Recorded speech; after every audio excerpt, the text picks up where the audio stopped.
தனுசு ராசியை சேர்ந்தவர்கள் திருமண வாழ்க்கையை அமைத்துக் கொள்வதென்று முடிவு செய்து விட்டார்கள் என்றால் நிச்சயமாக அவர்கள் 3 ராசியினரை மிக சிறப்பாக தேர்வு செய்யலாம். முதல் இடத்துல மிதுன ராசி, உபய காற்று தத்துவ ராசி. ஸோ இந்த காற்று தத்துவ ராசிக்கும் நெருப்பு தத்துவ ராசிக்கும் அப்படி ஒரு ஃபிக்ஸ்மெண்ட் இருக்குங்க. ரொம்ப அற்புதம், ஒரு சரியாக புரிஞ்சுக்கிட்டு வாழ்க்கையை ரொம்ப அற்புதமாக நடத்தக்கூடிய ஒரு வாய்ப்பை பெற்றிருப்பார்கள்.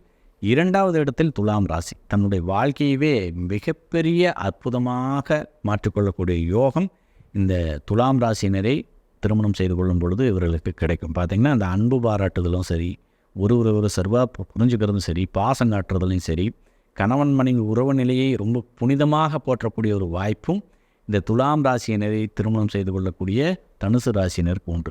3வது இடத்துல கும்பராசி. இந்த கும்பராசினரை சார்ந்தவர்களுடைய அமைப்பை தன்னுடைய வாழ்க்கை துணையாக ஏற்றுக்கொள்ளக்கூடிய தனுசு ராசினர் ஒரு அதிர்ஷ்டம் நிறைந்தவர்கள் அப்படிங்கிறத மாற்றுக்கிறதுக்கு இடம் கிடையாது.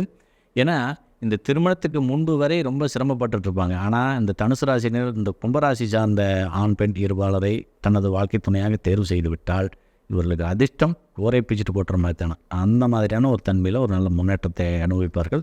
ஆனால் மேற்சொன்ன ராசிகள் அவர்களுடைய சுய ஜாதகத்திலையும் வலிமையாக இருக்கணும், சம்பந்தப்பட்ட வாழ்க்கை துணையின் ஜாதகத்திலும் வலிமையாக இருப்பது அவசியம். இதை நீங்கள் கருத்தில் கொள்ளும்.